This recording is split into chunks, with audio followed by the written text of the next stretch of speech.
Domed and Cuse, baby. We're back. Boys are back.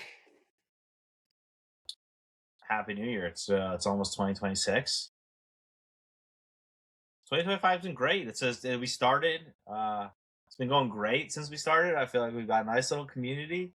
I love the people we interact with online. I'm very thankful for everything that we've done so far in 2025, and I'm looking to 2026 and being even better. We might even have some stuff getting cooked up in the lab. You never know.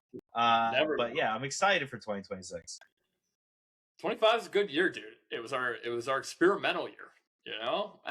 We got domed in off the ground here, and results will get better from here. Hopefully. you know? I mean, I can't stress this enough.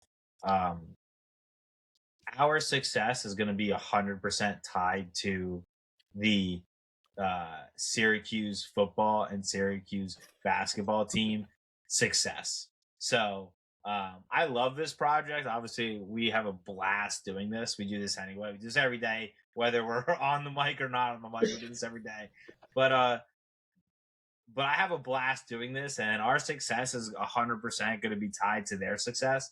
And so I don't think you're going to see two guys throughout the process rooting harder for Syracuse football, Syracuse basketball than us. 100%. We're invested. We're invested in multiple ways. So let's win some fucking games, huh? Yeah. Let's hope for Fran that 2026 is the year where he shows everybody what he's going to do going forward, because 2025 for Fran was not a great one. No, I think we could just kind of leave it at that. I would say, he'd say the same thing. That was probably the worst year he could have imagined, and obviously there are big changes coming. You couldn't run it back. Couldn't run it back again after what we saw. Really, the last 8 games of last year. Right, really after the Steve injury, it was pretty much non-competitive football for 2.5 months. So, yeah, that's just where we are. Big changes were coming, and we're seeing that roster turnover, staff turnover. We're gonna jump into it. All right, Orange fans, let's dive in. We're gonna talk football here, all football. It's going to be an honest, but it's going to be a fair assessment of where we're at, with definitely an optimistic blend towards it. So let's jump in.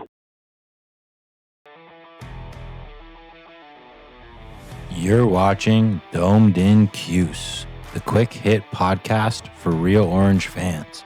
If you love Cuse sports, hit like and subscribe. All right, everybody, welcome back to the Domed in Pod. 2026, we're looking for big things here. We're going to go ahead and talk about this episode. It's going to be a football only episode. We're going to be talking a lot about, at first, kind of what we feel about some of the coaching stuff that's going on, where Fran Brown is right now. And then after, we're going to dive into kind of roster. And right now, with the way the portal is in college football, it just hits you like a wave right now. You're getting all your decommits right now. There's no commits coming in. Exactly. You have your freshman classes done, and it's just guys decommitting in your face every day. It is. It's the negative news onslaught right now in terms of like your roster turnover. So like you got to just weather the storm. It's happening everywhere. I think Texas lost 7 running backs this week or something like that. Like it's okay. It's okay. But yeah, man, I think it's exciting. It's that time of year where we're getting staff changes. We're figuring out who's going to be part of the roster moving forward. It's a fun time to be a college football fan, right? Like we're ready to turn the page on last season. Let's start figuring out what the future of Cuse football looks like. And there's a lot of change coming, so we're going to recap that here. But, change can be good, just as it can be tough. Yes. Change can be good. And when you're a team that's at the bottom of the barrel in the Power 4, maybe change is a good thing. Maybe change. I think maybe roster turnover isn't that bad. We had to change it up. So it's fun. So everybody do us a favor, like and subscribe. We're going to have a good time. And Happy New Year, everybody. All right, so one thing we did want to touch on was kind of an interesting thing happened. Nuns, so Coach Nuns, he got obviously demoted at Syracuse. And he got demoted midway through the year from quarterbacks coach because no quarterback could play the position besides Steve Angeli. So he did a very good job recruiting Steve Angeli, but again, no quarterback could really play the position. He ends up at UConn. Yes, at a promotion. Offensive coordinator at UConn. As offensive coordinator. Yeah, so I have the exact same takeaway as you. At a certain point, with how that quarterback room looked last year, you had to make a change there, and I think his demotion, while I'm disappointed for him because I liked Coach Nuns, I think was right. Like, we had to do it, and once he was demoted, that shot clock was ticking for him to leave. Honestly, like he needed to look for a new opportunity. I think at that point, lands in a good spot there at UConn. I think as like an OC, like that's a good role. I think for a school that's got a little bit momentum there with Candle being hired. But so let's talk about that. Let's talk about that because that's funny, right? Oh, Jason Candle hired at UConn. Where did Jason Candle come from? Oh, he was the head coach at Toledo. Who was at Toledo? Oh, that's right. Vince Karras was at Toledo. Oh, right. What has Toledo been good at the past decade under Candle? Defense. What is Candle known for? Oh, right. Offense. Exactly. I like Candle. We both like Jason Campbell. I think Toledo's been a good program, but reach. It was I think almost a couple things. One, like we're talking about, Toledo was dominating the MAC or winning games in the MAC because that defense was elite. They shut people out, right? And their offense has never really been all that impressive. Like, it's fine for their league, but the reason they're winning games is because their defense has been an elite unit for, like you said, pretty much a decade now under We went through it from 2020 to 2025. They were never really below top 5 in most major metrics. Exactly. On defense. So, the Candle thing was a little curious to me, dude, when he took that job at UConn, because I wouldn't say that's a major step up by any means. I mean, it's a pretty lateral move, I would say. Depends how committed they are to it. Depends how committed UConn is to it. To be honest. Clearly, that's a money-motivated move, right? They definitely made a money commitment to him there. But if they are going to commit those resources to him, then I actually do think it is a step up for him. I agree with that. And I do think it is a reach for UConn, and that doesn't mean I don't think it'll work. I agree with you. I just think we got the better coach. I think we got the best coach out of Toledo. We definitely did. I think we definitely did get the best coach out of that program, and frankly, the reason why that program was so successful the last handful of years there. Because I do agree with you. If the funding is right, the American is a better conference than the MAC, right? But they're independent. They're independent, UConn. Oh, that's right. They are. They're independent. Which is very helpful because they can play some ACC and they can play some group of 5 and they can have like a mix of a schedule where they're like better than the group of 5, not quite as hard as a power 5 kind of thing. So I actually think UConn is a good job if they invest the resources, which if they gave him the commitment that they are, then I understand why he left Toledo for UConn. I do understand that. And two, if there was any sort of pressure on him, right, at Toledo, right, or who knows? I don't think there was. I think they're doing a great job. I think they're doing a great job there. They've won a lot there, so we'll see. But I think our prevailing takeaway is I'm pretty happy with where we landed in this whole equation. We get Karras. Coach Nuns goes over to UConn. I like that trade a lot for us. After let's be honest, after demotion, I think that's an important fact in this whole thing is that he got demoted in the middle of the season because they didn't have anybody who could play the position after the guy they recruited, which I know he was the key instrument in recruiting and he was great, but you have to be able to coach the other guys on the roster. And I hope for Nuns he's successful because I think he's a good guy, and I think I think he could be very successful as an offensive coordinator, so I'm not surprised he got the opportunity. But I just don't. I just think out of all 3 coaches, we have the best one that we just mentioned. Out of all 3 of those, the biggest upgrade is Karras, and I just look. So I personally look so much forward to Karras because I think we talked about this, and I think this is one thing we do want to get into here at the end is just like Fran Brown, where it is right now. I know it hasn't been a great year for Fran, right? And I think we can both agree with that. Like 2025 hasn't been great for him. Yeah. But I think one of the things we have to, understand is Fran is new at this and he's going to keep getting better. And the key is, can he Yeah. look at what's been happening, identify the problem, and identify a solution? And I think we both agreed for too long at Syracuse, what was going on was we weren't lined up defensively. We weren't organized defensively. We weren't doing certain things fundamentally correctly defensively. And I think Fran somewhat addressed that this year, but I think he found too much of himself on the defensive side of the ball, focused on that, and he needed to bring in somebody who could maybe take some pressure off of what he was doing defensively so that he could be, again, more the CEO role, which has been the success model in college football. And you have a guy who's out there defensively who's really controlling that unit, who you don't have to double check everything he's doing.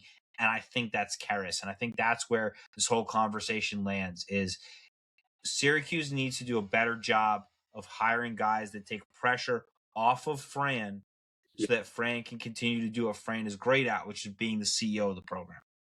Totally agree. I think that's spot. Right. It's like, this is what we wanted to see. We needed a reset. We needed kind of Fran to take an assessment of the program and frankly, where we needed to kind of just like make some sweeping changes. Right. And I think what we found is, to your point, there was just some redundancies in terms of the skill set on the coaching staff. Right. I think we had a lot of recruiters, maybe not X's and O's and development guys. Right. And I think on this offseason, the clear priority has been bringing guys who can coach football and develop players. Right. And I think that's not a knock on the guys who were here before. I just think, to your point, like you were saying earlier, there were redundancies in terms of those skill sets on staff. And I think particularly on the defensive side of the ball. And we needed to complement Fran and what he does really well better. And there's a lot of positives to be seen in where we're going from that. And I think you even see that. I think Coach Nuns is a good example of that, even on the offensive side, right? Like, he's more of a recruiter. He did a good job as a tight ends coach before here at Syracuse, like Valari, Arande. Good job there. But, like, he was never going to be offensive coordinator at Syracuse, right? Particularly after last year. And to be honest, like, I don't know that that's, again, this is not me knocking him, but if you're bringing him in to be the strategy guy on your offense, I wouldn't sign up for that. I wouldn't. And so, and he's not, right? So Candle has that, which is why I think they're hiring him.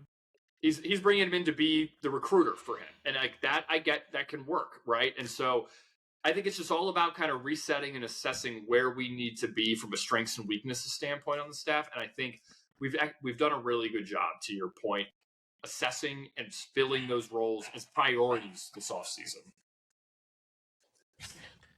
Totally agree, and I think I think that's something where we're both aligned, right? And I think that it's the most important thing Frank can do, and he's been doing it. So I really think as we look out, to 2026, it's like, will we be better? I think we will be better. I think we will be better in this aspect of understanding where our strengths lie and how we can be better and how we can improve ourselves as an organization. And that's really where Fran needs to keep improving, right? And so let's see if next year we're lined up properly. Let's see if next year, when they throw out 3 wide receivers to the right, we have at least 3 guys out there so that we can, play man on man. But little things I think would make big improvements to these defenses. And I think Karras has a long track record of, knowing what to do from that side of the ball. So we'll see how we're remade. We'll see how we're reshaped. But I do think we're going to get back on our winning ways. And I do think that we need to trust in Fran and we need to give him time to get this right and to tinker with his approach overall, because, we can't expect to get him to get it right away. He's new at this, and I think he's only going to keep getting better at it. I completely agree with you, man. And this offseason, while some of the departures I think are a little bit jarring in terms of name value, I think what he's doing in terms of trying to improve really the infrastructure of the program right now is actually really positive. And so we got to strike that balance, right? That's kind of college football in the modern era, is striking that balance of infrastructure and kind of talent infusion. But I think what we're doing right now is the right way to build a program that's sustainable, right? And I think that's I think the takeaway that I'm really trying to grasp towards in terms of what we're just seeing from the activity around the program right now. All right, Tav. Happy New Year, buddy. Happy Cheers New to Year. you. Yeah.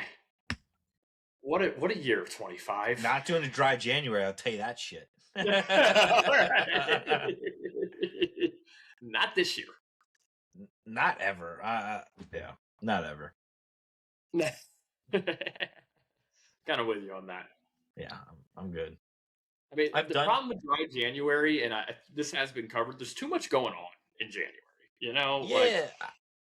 I've also done like the dry stuff, not drink, like whatever. I don't drink that much, but not like, you know, I've done the sober whatever, and I never feel like people are like, oh, I feel so much better. I'm like, I never feel that much better.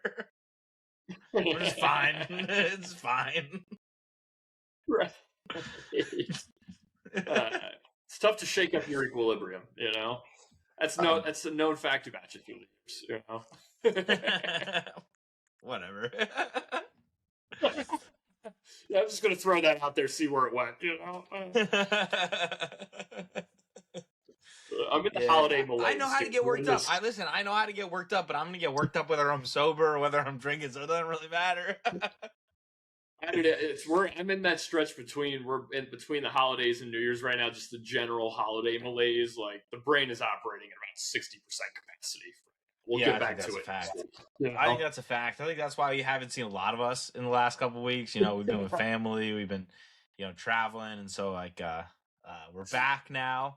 And I also think it's a good time for us not to get overinvested, because I think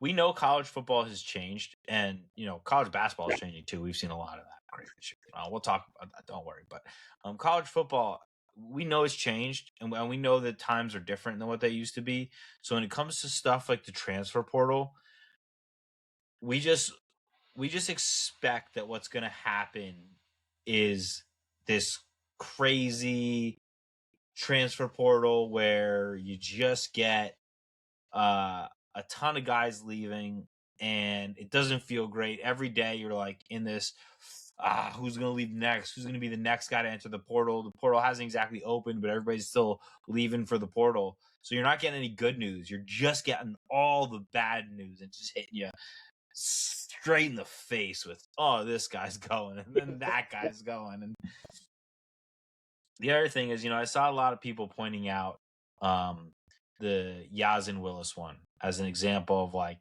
there's no loyalty, because a couple weeks ago, you know, he said he was with Cuse and that he wasn't leaving. And I want to start with the Yazin Willis one. That one hurt me. Yeah, I think that hurts because there's obvious talent, right? It's obvious talent, and we know he has. Physically, he's one of those guys that there's no one else on the roster, right, when he's rolling that looks like him, you know? And there's a lot of teams that don't have a guy that looks like him, you know? And when you have one of those guys, they're going to be sought after, right? And I agree with you. That one hurt because I think it was just sort of a reminder, and whether we don't really know the full case of it, but it's just sort of a reminder, I think, at times of where, you know, still where we are in the landscape of college football at times. And I think that's why it was just more of a gut punch. At least that was kind of how I felt. I think we're in agreement on this one. I think we've talked about it at nauseum off air. It's definitely something that we've talked about. We've talked about in group chats as well, right? Some of the boys are like, hey, you know, what the hell is going on? You lose a guy like Yazin, and I'm one of the biggest Yazin Willis fans there is. Like, I think he's going to be spectacular. I don't care where he goes or what offense he's put into. That team should give him the ball a ton. They should give him a bunch to start the game, especially because I think his unique skill set is he can just wear teams down. And so I feel like he's just wherever he goes, he should go and he should get the ball a ton to start the game. And I think he's going to be a great player. And I really do. You know, any of these guys who transfer, we talked about how it's different. And any of these guys who transfer, I don't look at them sideways. I don't feel like, hey, what are you doing? I don't. I try to, you know, keep in perspective. These are kids who are 20 years old having millions of dollars dangled in front of them. And it's a hard thing to make that decision at any time in your life. You know, it's not an easy decision to make when you have so much money and you have to make, you know, a decision for your future. And especially when you're 20 and there's a lot of money dangled in your face. Again, like I just have no inside knowledge of what went down with Willis. And we'll see what happens. We'll see if he gets a big NIL deal and he gets reported and whatnot. But that one definitely just hurt because he said he was coming back. It felt like, oh, thank God he's coming back because we really need him. And then he was out the door, and it's like, wow, that hurts. It hurts. It hurts. And we went through that a couple times last year too with key players, Watson and Pena. It just is what it is. It is. It's the state of college football, and we just kind of got to accept that this is just going to happen. It's going to happen. It's going to happen to Syracuse. It just stinks. And I think honestly, like, maybe it's different if we don't come off of 3-9 season 2, right? Like, and it just is what it is. Like, a lot of different circumstances here. It's tough to put a pinpoint on exactly why, right? We don't know him, right? We're not speaking to him, so this is what it is. I think kind of co-signing that with you. I think the other guy, and I know we're going to kind of touch on him for quite a bit here, is that hurt me for a number of reasons was Daryl Gill, right? Like, mostly because of our NCAA 2s team where he dominated beginning of this year.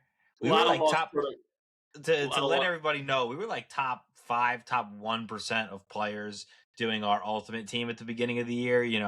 Tav and I, we love to hop on the sticks, and we often do it like I think a lot more before the season. Once the season's in focus, like we're such fucking junkies about it. We're watching like every game you could watch. We watch all the Maction games. We watch everything. So I think that there's a lot. Right, I think that we're sickos, and so I think there's a lot less time when we're actually in the season for us to like dive into the game. But preseason, when we're in there, we're electric, and he was a big piece of that. Exactly, man. Exactly. A lot of lost productivity there. But like he hurts because he's a holdover from the Dino era, and he's a guy we really saw develop. Right, like I mean. Beginning of the season, I mean, we were talking about what it was like last year watching the preseason highlights, and who is this skinny guy that's making all these plays in the preseason like practice tape, and it was Daryl Gill. Like, and it started to carry over last year, and then to start 2025, he was awesome. I mean, he was like our best vertical playmaker, and stinks to lose him, man. It really does, and we are bringing in some playmakers on the outside, but I think the other thing that hurts about Gill is like he seemed like a leader in the locker room. Honestly, like a lot of the practice stuff early and from training camp last year, like he kind of put his arms around guys and sort of welcomed them into the program. And what was honestly a talented and good wide receiver group, it just kind of hurts to lose that guy. Obviously, there was a relationship with Jonte there. We'll see if that has an impact at all down the line, but. Yeah, it's just a bummer because he's a guy who got a lot better and somebody, honestly, who I thought had Steve been healthy could have put up some really big numbers in this Jeff Nixon offense. And now, we'll probably never get to see that day. It was in line to put up some big numbers in that offense, I think. Yeah. I don't know. That's just me. That's just what I think. I think he was in line to put up huge numbers in that offense. I think that's why it sucks maybe the most is because it felt like here was this guy who, we watched grow up in a lot of ways, right? And I think a guy we both liked a lot too, right? And I think that's the same thing about Willis. Like these are guys that we've watched their post press conference videos. Obviously, we don't know them at all, but we watch their post press conference videos. They seem like great guys. They seem like great dudes. They seem like good people. And I think we both really wish, especially those two, nothing but success go forward. They're two great players.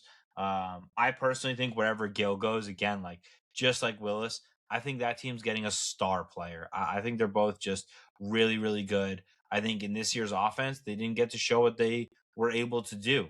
And I'm sure that there's other people who saw that, like we're not the only people watching Syracuse football. There's other scouts watching being like, yo, those two kids are sick. Nobody got to see what they were able to do because the offense was so bad and everything around them just didn't really work. But those kids are great. We should go steal them. And I think that's what happens a lot today in today's college football. Totally. I mean, Daryl Gill's got quite the highlight tape, quite the highlight tape, right? And so people are going to see that. I mean, you're getting unmossed up a couple times there in a few weeks to start the year. Like people know your name, and like you said, it's more of like I'd say it's just more of an indicator that these guys are talented than anything else, and it just stinks to lose them, right? It does stink. It does. It stinks to lose them. So what I've actually shared on the screen now is just something we've compiled. Mike McAllister's list was very helpful on what was that, 247 Sports, where he writes for. So that's that's been really helpful. And then graduating drafting, we just kind of looked at like seniors that we think aren't coming back, but we don't know on Barry Buxton. So in total, we've got 45 guys here who are leaving. We know our portal class was what, 33, was it? Something like that. So we have a gap to fill here coming into the portal. And we just wanted to talk about where that gap might be, right? So what we have here is we have the counts by their position, right? So obviously 2 quarterbacks in the portal, neither one of them Ricky, which is interesting. But definitely a position of need for us, wouldn't you say? Quarterback, yeah, we got to get somebody, man. We got to get a live body in there and somebody that can actually take college snaps. Like, we have to do it. So I expect that, honestly, is one that probably takes a little bit of time for us to fill, to be honest with you, because I think just the nature of the quarterback carousel, right? Like, you're going to have guys, you kind of need a bunch of spots to get filled before you start. The guys who think they're going to get a starting job settle for a second gig, Even a potential, upside second gig in Syracuse where you don't know the health of the starter, but exactly. Agreed. So that's where we're gonna stand with the QBs, but obviously losing Luke Carney and Jakari Williams, who are the 2 QBs who are walking out the door. Good luck to those guys. I hope Luke Carney has a lot of success. Jakari was obviously written on the walls when he was unable to even take a snap this year, right? So he was not at all ready to take a snap at any point this year. With how bad the quarterback play was, if that's the case, we went to Joe Filardi, who's a lacrosse player. If that's the case, Jakari has to go. We did a very nice job of. I give Fran a lot of credit for keeping Luke Carney's red shirt to allow him to transfer and still have 4 years of eligibility left. I think that's a good guy move, and I appreciate that from Fran. But pretty much, we know we needed a quarterback. We need a quarterback. I don't know if Fran feels like Ricky's the guy. I don't feel like Ricky's going to be the guy to be the backup next year. So I really feel like we need a quarterback who's ready to be a backup, but also potentially play some minutes for us. No, I totally agree. The only thing I would note is that if Fran would have burned Luke's red shirt last year, like, there would have been problems in the locker room, I think, honestly, with the way he yanked him around. Like, with the lack of quarterback play last year, like, not to say I don't give him any credit. I give him very little credit for that because he nearly burned his red shirt without even seeing if the kid could throw a fucking pass last year. Like, we can bash other coaches for burning red shirts. Like, at least Kyle McCord played games. Like, he threw passes, like. Yeah, but they burned his red shirt needlessly. And that's a kid who could have benefited from having. You're also signing up for something different. Like, I don't think Luke was ever told he was going to play. Like, like, it's one of those things. I get it. I'm just saying Ryan Day, when he didn't need to, burned a red shirt. That's all I'm saying. And Fran didn't need to, and he didn't, and I give him credit for that. I do give him credit for that. That is fine, but also when you go play at Ohio State, like, you're the backup quarterback, you're going to play in garbage time. Like, that's what happens. Like, but you can find a way not to burn a kid's red shirt if you don't want. That's my point, which we did. You definitely can, and fuck Ryan Day for that, honestly. But I'm not giving any credit to Fran for this and how he handled Luke. Like, that was a debacle, and frankly, if Luke didn't transfer, I would have been shocked, absolutely shocked. I mean, he clearly didn't believe in the kid. No, the other one, Jakari, like, couldn't keep him on the roster again. Like, if he couldn't take a snap, can't keep him on the roster. To be honest, I don't think a single quarterback on the roster should be on the roster next year, except for Angeli. I think we're in agreement there. If that's the product we put out there last year, it's not like, I'm not trying to be an asshole, like, or single out kids. What we got from that position group last year was it's not a college level, just not. I think we both agree that Ricky needs to Ricky should have gone. I don't know why Ricky's not in the portal. I feel like Ricky's got to go in the portal. I can't believe if he's that. not, honestly. Yeah. Like, We can't commit to him having any role on this team next year. Third string quarterback? No, that's got to be like Rich Bellin. If Rich Bellin can't beat out Ricky for a third string quarterback next year, then Rich Bellin shouldn't be on the roster. I agree. It's like, what's and the same point? thing with Joe Flaherty, honestly. Like, what's the point? So I'm in agreement. We got to bring in. There's got to be multiple guys. We seem to like Zaid Lot a lot. The freshman. We'll see. I like that. I like Zaid Lot. I think it's a good pickup. He's a 3-star quarterback who seems to have some pop to him. I don't know. I don't know anything about it. I'm not a scout. I can't tell you who's good, who's not. I don't watch any of the games. But I watch that kid play. He's got pop. His arm does have pop. I don't know. He throws the ball nice. He's big. He looks the part. I just, I can't tell anything idea from who he's playing against. I have no idea. I can't lie and tell you I'm some like expert scout who's grinding the tape of these kids, because like I heard this great quote and it was by a hockey scout, and he said scouting isn't like watching a player once and being like, oh, he's good or he's not good. It's watching a player throughout a series of time, throughout an amount of time, and watching and understanding their game and learning how they're growing and developing, because that's the most important thing. So like anybody who tells you they're like scouting players, unless you're like John Gruden, who's like literally grinding tape, or there are actually some good people out there on TikTok who watch a lot of film, who break it down for you. I think there's that film guy, whoever, Brooks Austin or whatever that guy's name is. Like that guy watches a ton of film and breaks it down really well. Like those guys, I get it. But if you're just like some random guy being like, oh yeah, I scout guys, and I think this guy, like, no, until the guy gets to college, you can't scout anybody. No, like seriously, it's like, I've watched Derrick Henry's high school tape. Like that looked good. He looked good. But also, he looks like a transformer on the field with a bunch of like toy soldiers. It's like, what are we doing out here? Like, to be fair, I went to school with Kevin Pierre-Louis. I watched his highlight tape as a fullback, and he was the sickest fullback you've ever seen. He dragged 15 kids into the end zone. I don't even know how they had 15 kids on defense, but they did, and he dragged all 15 with the, like, you know what I'm saying? Silas Red was there. Like, that kid was sick. I don't know. He made the NFL, but like, you know what I'm saying? Like all these guys are sick when they're in high school. So I agree. I'm happy we liked the kid, and it seems like we did have some sort of connection there with him. But yeah, man, we've got him. This room still needs to be remade heavily. Totally. So that's our QB roundup. None leaving or graduating. That's, obviously we didn't have any real senior leadership, which last year when we did have that senior leadership from McCord, it was obviously much more successful. So that's something I'm looking forward to. Angeli, he's coming back. I think does he have 2 years now? I don't know. It's a murky situation with what he's got left. Hopefully it's 2 years. Two. I think we do worry. Before we move on from the quarterback room, though, we've talked about this, but I do think it's something we want to continue to talk about throughout the offseason. We are a little bit worried about that recovery time from an Achilles. You have to be. I mean, like, look, I believe in Steve Angeli a lot. I think Steve's a good quarterback. How many quarterbacks do we have to see have this injury with the Achilles? And just, they do not look the same for 12 months. Like, it's going to take 12 to 18 months for them to get back. I mean, look at even the old guys, Aaron Rodgers, Kirk Cousins. Like, these guys suddenly look like competent quarterbacks again at, late 30s, 40 years old. Like, and that's now they're 18 months off severe Achilles injuries. I think we got to be patient with Steve. I don't think when he steps on the field again, it's going to look like it did in that Clemson game right away. I think, like we talked about, there are, I think, some advantages because I do believe it's his left foot, so it's at least not his push leg from the back. But we do have to realize that, like, this is a very serious rehab, and it's going to take some time for him to get his legs back again. Totally agree.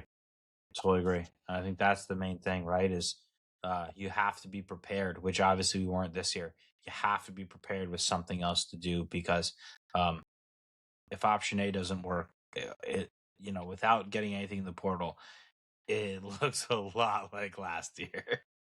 Totally. Yeah, scary. Okay. Moving on to running back. So running back, we have 3 guys transferring out. We have 0 graduating or drafting. It was obviously a very young position. And I would say coming into the season, our top 3 guys are in the portal. And that is Jaden Hart, Malachi James, and Willis. We obviously talked a lot about Willis. To jump into Malachi James, personally, I'm sad about this one. I really like Malachi. I think Malachi has a lot of upside. And I know there's like a big debate on X and just in general about like, are track guys good football players? I don't care. Fast is fast is fast. And Malachi has special speed. And I think he was a guy that was sorely missed this year because we could have used a good running back screen every now and again, and I don't think we did enough of that. And he's the kind of guy who could have taken one of those and broke them, you know. 100%, dude. It's a bummer because we never really got to see him play, you know. Like, and I think it was definitely like something in concept that you and I definitely agree on. We could have used a lot, like just a dynamic kind of playmaker in the pass game from the running back position, and just kind of a bummer that he just never could stay healthy long enough to really see that. So, yeah, like I wish him well. It seems like moving to D back. Maybe that's smart, dude. If you're having trouble taking hits, like it might make sense to use that speed on defense and just take a little bit less wear and tear. Totally. I think it's a good plan for him, and I hope for his success. He seems like a great kid. Yeah. I think his dad's great too. I think he was a great guy to have in the Syracuse community, Troy James. Shout out to him, and I hope that wherever Malachi ends up, you know, having a ton of success because he really seems like a great kid, and I really do wish the best for him. And I feel that way about a lot of these guys as we continue to, you know, get on the roster with these guys. I really do feel that. So, but good luck to him.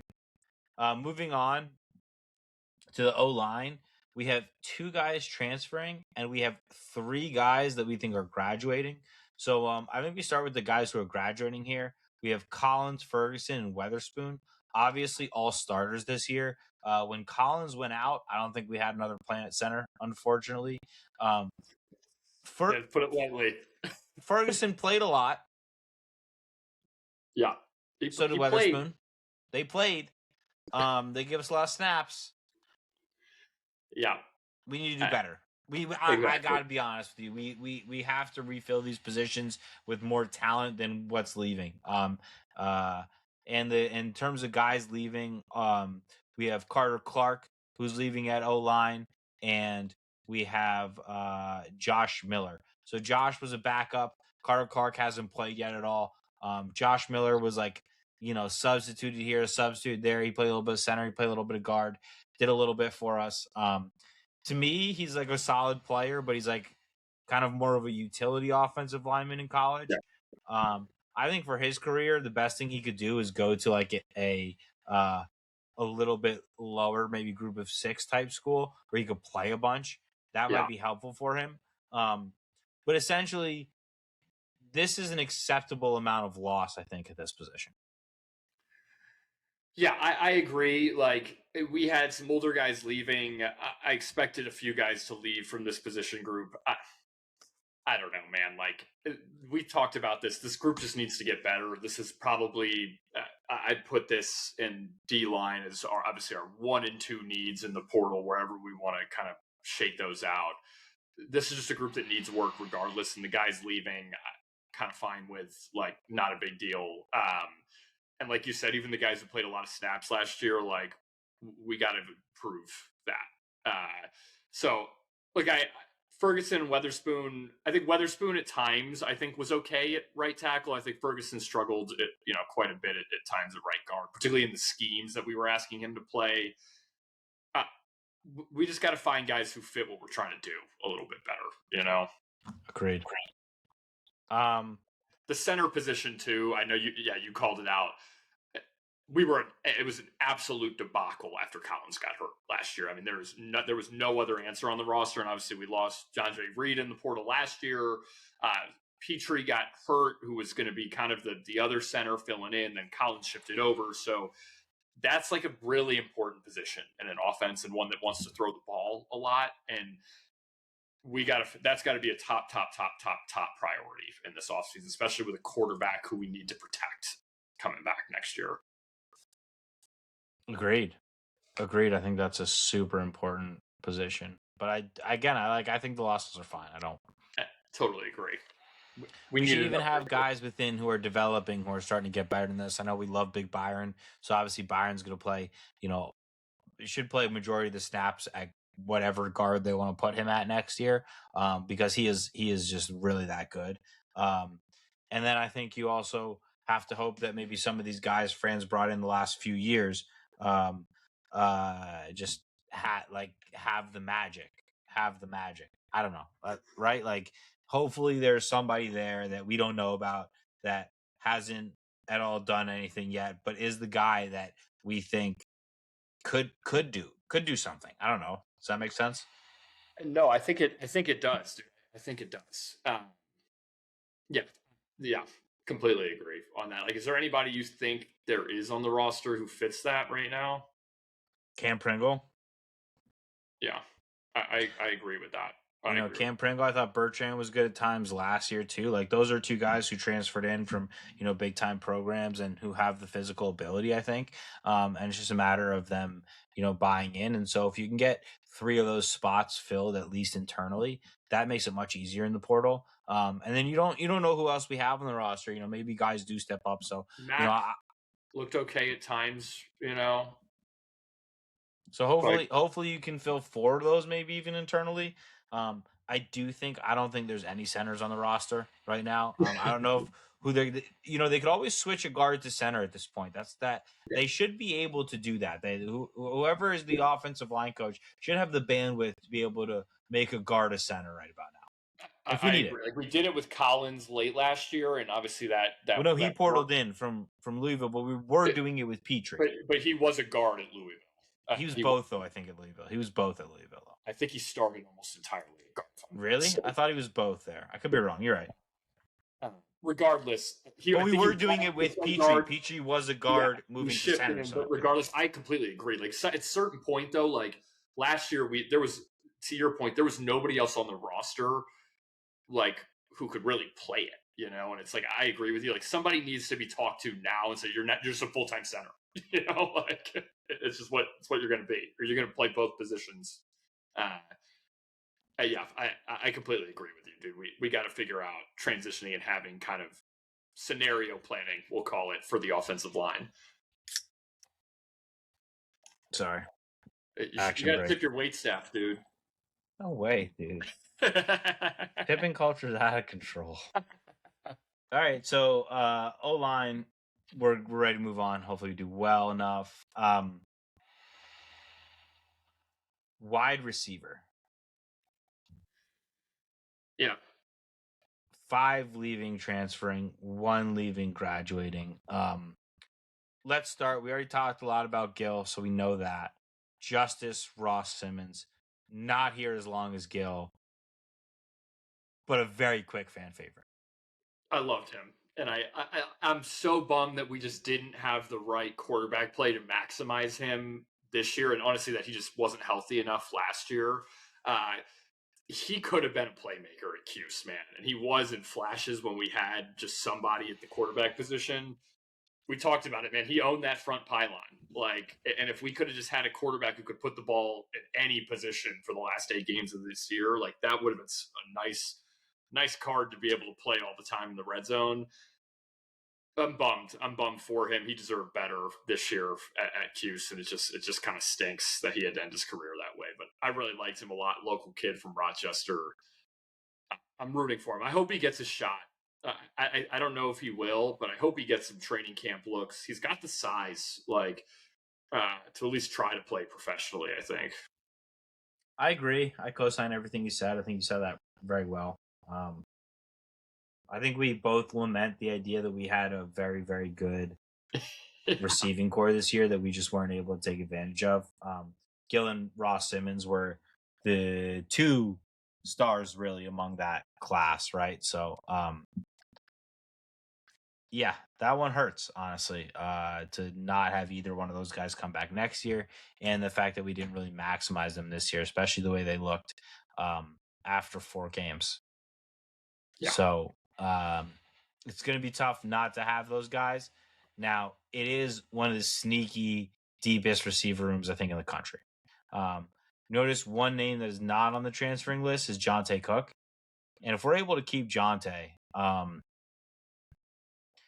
just think we're so dangerous at this position. I know we're losing Gill, and I know we're losing Ross Simmons, and I don't want to downplay that loss because that is a ton of talent, and that's before you even add in Emmanuel Ross, Amari Hatcher, and Jalen Hornsby, right? Like those are, in my opinion, 6 very, very good wide receivers that you're losing, and yet I'm not that worried about it.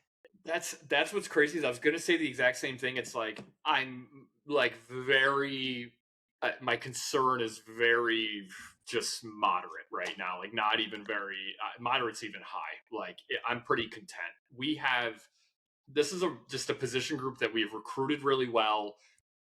We have a lot of guys on the roster, even with Gill leaving, particularly if Cook comes back. You've got 2 awesome receivers coming in terms of Calvin Russell and Amari Gaw, who are like elite talents in terms of what we typically bring in at this position, or really across the roster. There is a ton of talent here. Darian Williams, Tyshawn Russell, you have Darius Johnson. I mean, I just think you have so many guys at this position that I'm not worried. I don't think either of us are worried about it. And, maybe you bring one guy in the portal. If you even bring one guy in the portal, are we that concerned? We probably want to try to backfill Gill with maybe an experienced big receiver, to complement Russell. But if Russell has to walk in and be day one number 1 guy, I don't think I'm that concerned about that. I agree. That's how I feel. I feel like it's okay. And like you bring in a guy like this and we're paying him good money. We should use him, man. We should use him and we should treat him like he's a number 1 target. Like I honestly don't have a huge issue with this. Like if we're going to bring him in and put him right on the field, let's do it. Let's do it. I think about a lot right now? I think a lot about like Malachi Tony and Jeremiah Smith, like guys who came in and produced immediately. Totally. And we'll know quickly. We'll know quickly in training camp, right? Like he's going to look really good or he's not. And if he looks really good, there's no reason to hold him back. There's literally no reason to. Like we're just talking about this kind of beforehand, literally right before we hopped on. Like, and Gill sort of falls in this category a little bit, but what's really depressing is when you lose these talented guys before you even really get to see them blossom yet, right? And like, I think Murad Watson kind of had that feeling for us at Cuse kind of last year. Let's not do that with these guys we're bringing in, right? Like, I don't think Fran's trying to limit anybody. Like we saw with Demetrius Samuel last year. Like, this kid's ready to play. He's ready to produce. Let's get him out there and like let's get the production while we have him. Totally. I mean, I think you saw it with Delorier. I think you saw it with Samuel. I think you saw that even to an extent with Peel, who came in as a redshirt freshman. Like they let him play pretty much immediately. I think he's been with Raheem Long is a guy who's played last year, this year. Like he's let guys play. Willis even played his freshman year. I know he didn't play a ton because we had such a stud who could do everything in front of him in Allen. And I have LaQuinn Allen is one of the all-time great Syracuse running backs, and also. LaQuinn Allen is going to be a great player in the NFL. I think we can already tell that. So I don't know. I think when you have what we have on this team already, I'm not worried about it. I know it's young. I know it's a young position. I'm really not that worried about it. Moving on to tight end. So tight end, we have no guys transferring. We do have 2 guys leaving. Max Runyon and Dan Villari. Runyon was more of a blocking tight end, but obviously, Villari came in a couple years ago. He's played quarterback. He's played tight end. He's done everything you could ask of a kid. And he's just contributed a lot to Syracuse and to the Orange. So I think we just both want to, take the time to say thank you to a guy like that. Like, what a career he's had here. I do think he's an NFL player, and I hope he gets a chance with somebody. Yeah, man. I feel like Dan really does deserve a shot, hopefully, here in the league. He showed a lot as a pass catcher, like particularly running with the ball, right? Like he at times was pretty dynamic as a yak guy after the catch. So we'll see. I was disappointed just with kind of how the year ended for him. Again, a lot like JRS, but a guy that really like kind of bought into the Q's program, right? And somebody I think we just enjoyed watching kind of grow and play over the years. A guy brought in as a quarterback, like really kind of bought into his transition to tight end, masqueraded as a quarterback again, and then kind of just transferred back into kind of second tight end, then again the starter. So just a guy I was kind of proud to watch at Syracuse, and I really wish success for him moving forward. At tight end, I do feel like we're okay. We got a lot of athletes there, right now. A lot of athletes there, right? Like a lot of guys. I don't know. Is Jamie Tremble going to play? TBD. So we'll see. But I mean, there's a lot there to like already. So I'm not so worried about tight end as a position for us. But we bring a guy in the portal. I'm okay with that too. So we'll see where it goes. I'm totally with you. All right.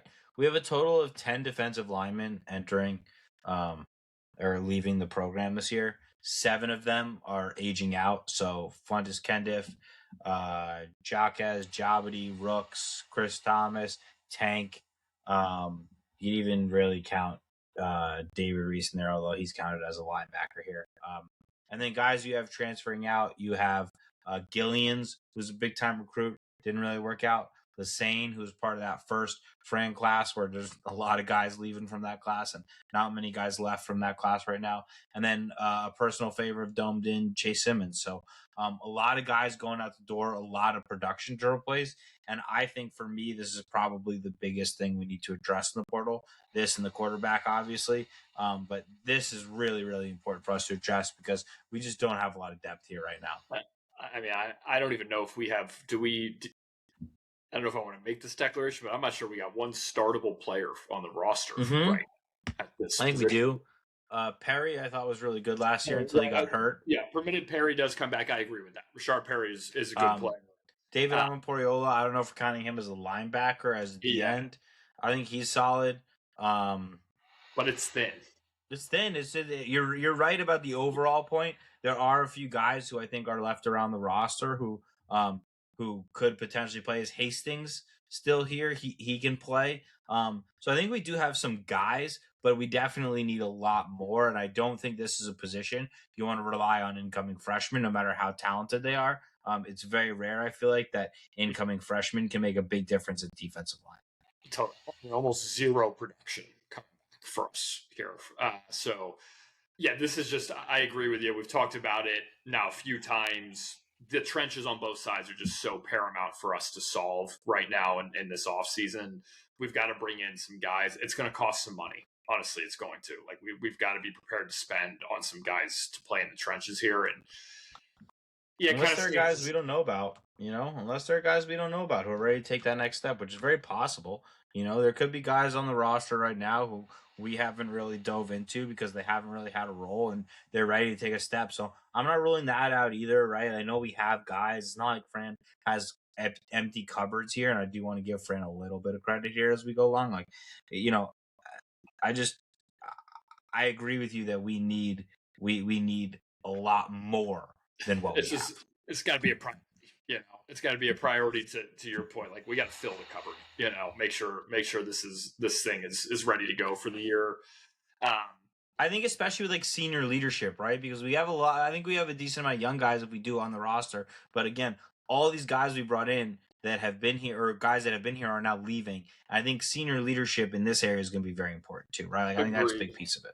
And I think it'll be interesting to see the type of guys that Karras brings in his first year, right? Like I think he's obviously going to bring in some guys that he knows in the portal. Malachi Davis, big one of those. But I think there's going to be a flavor kind of like that of guys that he knows, guys that he may have recruited, he's seen play, to hopefully just help, like we're saying, kind of fill the cupboard, give us some inventory of guys to work with here in kind of this first transition year, away from obviously E-Rob and to Vince Karras here on the defensive side. Totally. I think that's, I think guys leaving on the defensive side shouldn't be something that upsets us or surprises us, because there's going to be a lot of guys who maybe don't fit the scheme of what we're doing now versus what we were doing. And I think coaches. You know, like guys do commit to coaches, and they particularly like position coaches as well. Like Nick Williams. Nick Williams, we lost. We've had a lot of changes in the defensive back room, right? Like Schaefer is gone as the DBs coach. You see a lot of DBs on this list, right?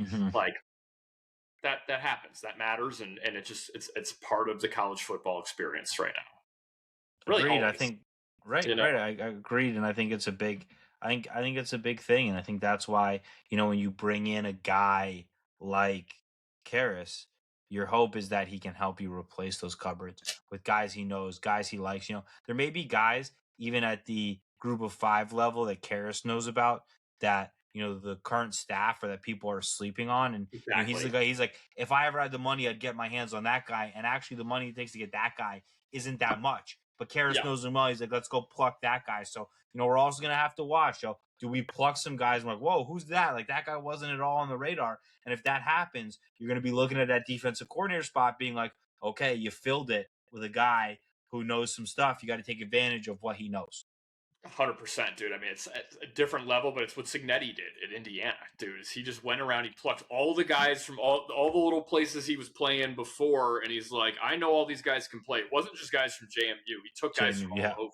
You know, like all over Sunbelt, all over the place. And he's like, I'm just going to pluck all the guys I know I can play. And I think to your point, there is, if you can do the research, right, and you've got a good GM and you've got a good analytics group and you can scout well, you can do well kind of building a roster, moneyballing it a little bit, for lack of because he has more money now than he had before. So the guys that he's thinking about were obviously less expensive, but were maybe too expensive for Toledo are not too expensive for Syracuse. And that's why I think hiring some of these defensive coordinators from some of these group of 5 programs, especially when they have a proven track record of success, is actually a good thing for Syracuse. So I think that there's going to be ways that we're going to be able to replace guys on this defense.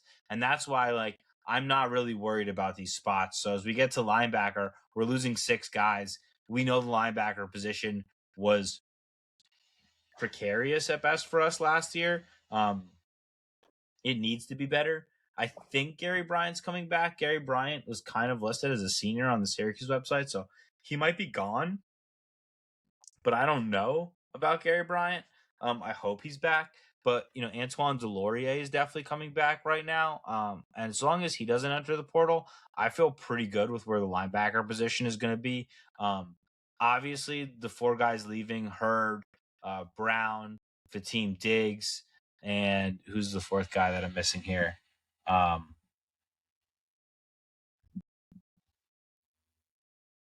I missing here?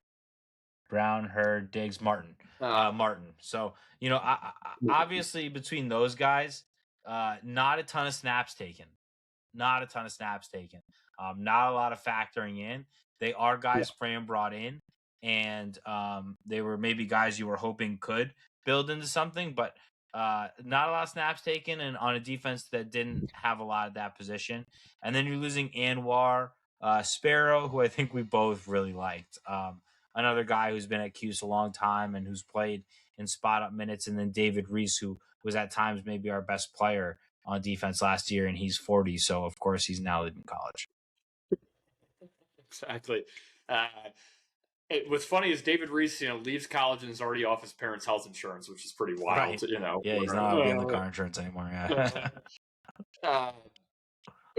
Yeah, I mean, the linebacker position. This is one of those. It's like, okay, good luck, guys. It's like if you couldn't find a way into the rotation here last year, where we were trying to find guys who could play, and we had guys who were injured playing a lot of snaps. It's just time to find a new opportunity.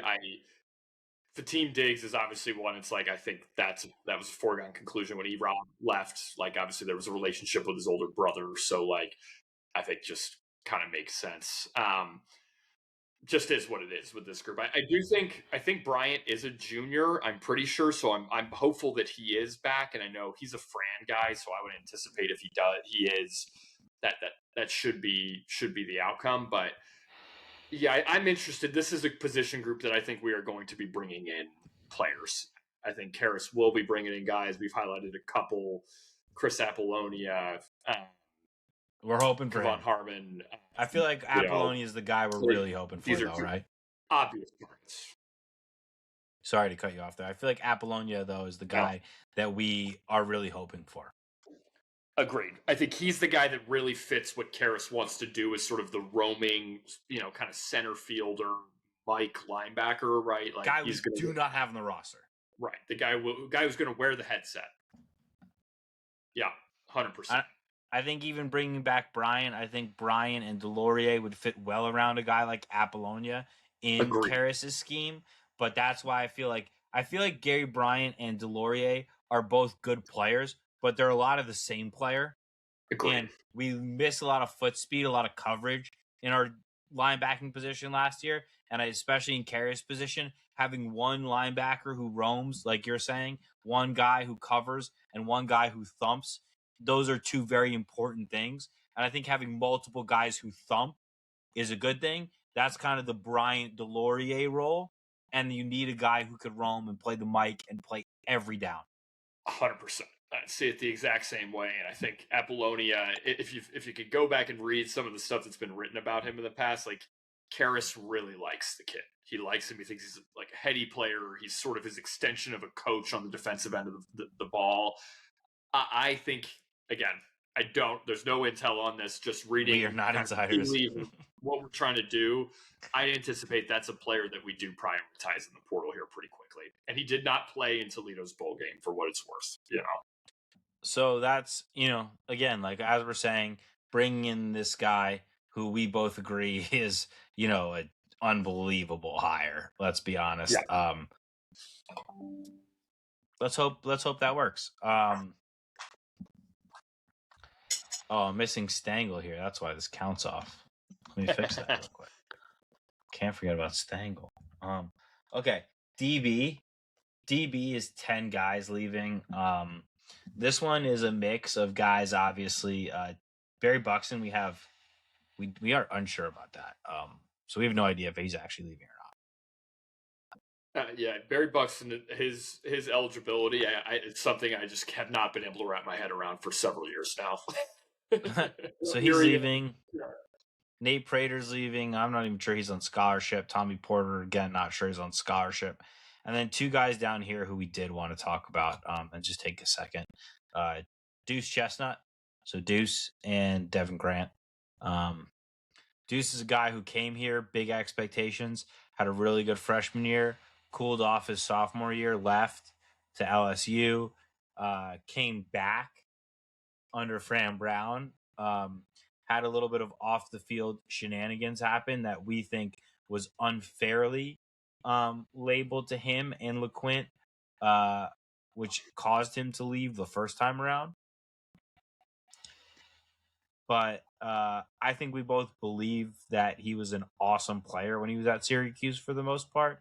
He played a little bit of cornerback to begin. He played safety when he came back. He did a lot of what we asked for, and, especially early on in the season. And, especially as the season went on, I thought he played really well. I thought his play never really drifted, never really dipped off, despite the fact that we weren't good. He seemed like a leader. He seemed like a great player. So just a guy I hope has success, and I hope he makes it at the next level. Totally. The term I think we called it out before. We watched him grow up, right? Like he obviously his career was lengthy in college, had a couple different stops, left Syracuse, came back. I think he was a changed guy when he came back, right? I think particularly like this year, he was definitely in a leadership role. I agree. Like I thought he was probably our most stable player defensively. Him and Devin Grant, actually. Him and Grant, I think, won too. But I'm going to miss Deuce. He's a guy who's fun to root for. Great name, right? All name team, Deuce Chestnut. I wish it could have ended better for him as well, honestly, because he gave us a lot of good moments at Syracuse and was a guy who was fun to root for. Devin Grant, same thing. Same thing. DG, man, like bummer, because I honestly think he deserves a chance. He's got the best shot at the league, I think, of almost anybody who's leaving this year from Syracuse. I think a lot of him. I think just physically, he's a difference maker, and he's a guy who I think, if used properly, I think could stick around in the league, honestly. He's a good player, man, and I think teams realized that he was really kind of one of our only playmakers on the defensive side of the ball and just pretty much tried to stay away from him for entire games and halves. but this is a guy who can make plays. Totally agree. Outside of Jack Stonehouse, I agree. Yeah, agreed on that. Outside of Jack Stonehouse, I agree. I think Jack Stonehouse probably has the best chance in the league because I do think he's a fucking weapon as a punter. I think he's one of the best in college right now, and I do think he probably would be a great punter in the NFL. But of the players who play on the field, I think Devin Grant probably has the best chance. I think Valari is probably second in that grouping, and those are the two guys who I think have a really, really good shot at probably making a team or at least making some kind of practice squad. I think Tank, Deuce, Justice Ross, Jaquez, and Jabity, I think all those guys, potentially could make teams or practice squads, really more likely. And I hope they're given a chance to prove that in a training camp. But again, like I think like everything you said about Devin Grant, just an absolute playmaker, but also just a consummate pro. He looked like a pro. He acted like a pro. He played like a pro. That's how I feel about him ever since he stepped on the team. Also, electric on the microphone, man. Like just honestly a really engaging personality with that kid. Like just like if it doesn't work football wise, he should try media. Honestly, I believe that he's an engaging kid. And we'd love to have him on Domed In. We'd love to have him on Domed In. Oh yeah, 100%. So then special teams losing two guys, and that's kind of closing it out. But really mostly Jack Stonehouse, who I think we both have a lot of love for. He's our first and only guest on Domed In. The second guest is gonna have to be special if it's not him. We're gonna reach out to Jack. We're gonna see if we can get Jack on before the draft. We like Jack a lot. We think he's a great player too. So that kind of concludes the list of guys that are leaving, and it's 46 total guys. It's a lot of guys that you got to replace.